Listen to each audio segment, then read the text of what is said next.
కూలి పని చేసేటోళ్ళ బిడ్డ కూడా అమ్మా నాయన కళ నిజం చేస్తుందని అందరూ నీ గురించి గొప్పగా చెప్పుకోవాలి.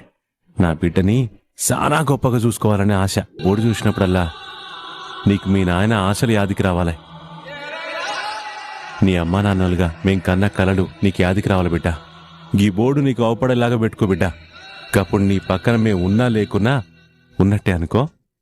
నీకెదురుగా నిలబడేవాళ్ళు నేనైనా మీ సూర్యబాబాయినా ఎవరైనా సరే, నువ్వు ఆలోచించాల్సింది ఎదురుగా నిలబడిన మనిషి గురించి కాదు, నువ్వు చేయాల్సిన న్యాయం గురించి. కోర్టు బోన్లో మనం కేవలం న్యాయదేవతకి ప్రతినిధులం మాత్రమే. ఆనంది, ఆనంది, కూర్చో కూర్చో, పర్లేదు. ఏంటానంది, గతంలోకి వెళ్ళిపోయావా లేదా భవిష్యత్తులోకి వెళ్ళిపోయావా? ప్రెజెంట్లో అయితే లేవు, అది నాకు అర్థమవుతుంది. ఏం ఆలోచిస్తున్నావు చెప్పు. నా మనసు నా గతంలో ఉన్న జ్ఞాపకాల్ని గుర్తు చేసుకుంటుంది ఆదిత్య గారు. మన జీవితంలో మనకెదురైన మనుషులు కొందరు మనల్ని మోటివేట్ చేస్తే మరికొందరు మనల్ని ఇన్స్పైర్ చేస్తారు. అలా ఇన్స్పైర్ చేసిన మనుషుల యొక్క మాటలు మనల్ని జీవితంలో ముందుకి నడిపించడానికి ఉపయోగపడతాయి. ఎల్ఎల్బి గురించి నా గురువు నాకొక మాట చెప్పింది. ఏంటానంది? ఎల్ఎల్బి అంటే బ్యాచిలర్ ఆఫ్ లెజిస్లేటివ్ లా. కానీ దీనికి మరో అర్థం చెప్పింది నా గురువు.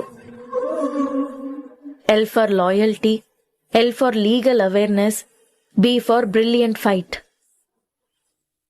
న్యాయం కోసం నిజాయితీతో యుద్ధం చేసేవాడే అసలైన న్యాయవాది అని చెప్పిర్రు. న్యాయ పోరాటంలో మనం ఓడిపోయినా పర్లేదు గాని న్యాయం గెలవాలని చెప్పిర్రు. గీ మాటల్ని నేనెప్పుడూ మర్చిపోను ఆదిత్య గారు. నేను న్యాయం కోసమే పోరాడతా, నిజాయితీగానే పోరాడతా. ఎంత కష్టం వచ్చినా సరే నేను పెట్టుకున్న నియమాలకి అన్యాయం చేసుకోను. నీ మాటలు వింటుంటే చాలా ప్రౌడ్గా ఉంది ఆనంది. ఇప్పుడు నీకు లా డిగ్రీ వచ్చింది, గోల్డ్ మెడల్ కూడా వచ్చింది. నువ్వు లాయర్ అయిపోయావా ఆనంది? లే ఆదిత్య గారు, నా లాయర్ చదువు పూర్తయిందంతే. లాయర్ని కావాలంటే ప్రాక్టీస్ స్టార్ట్ చేయాలి. మీరు పర్మిషన్ ఇస్తే ప్రాక్టీస్ స్టార్ట్ చేస్తాను.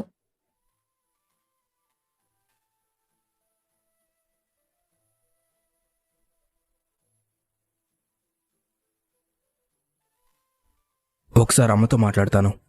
థ్యాంక్స్ ఆదిత్య గారు. నేను కలలు కన్న ప్రయాణానికి ప్రాక్టీసే తొలి అడుగు. జ్యోతమ్మా, నేను నీ అంత గొప్ప లాయర్నవుతా.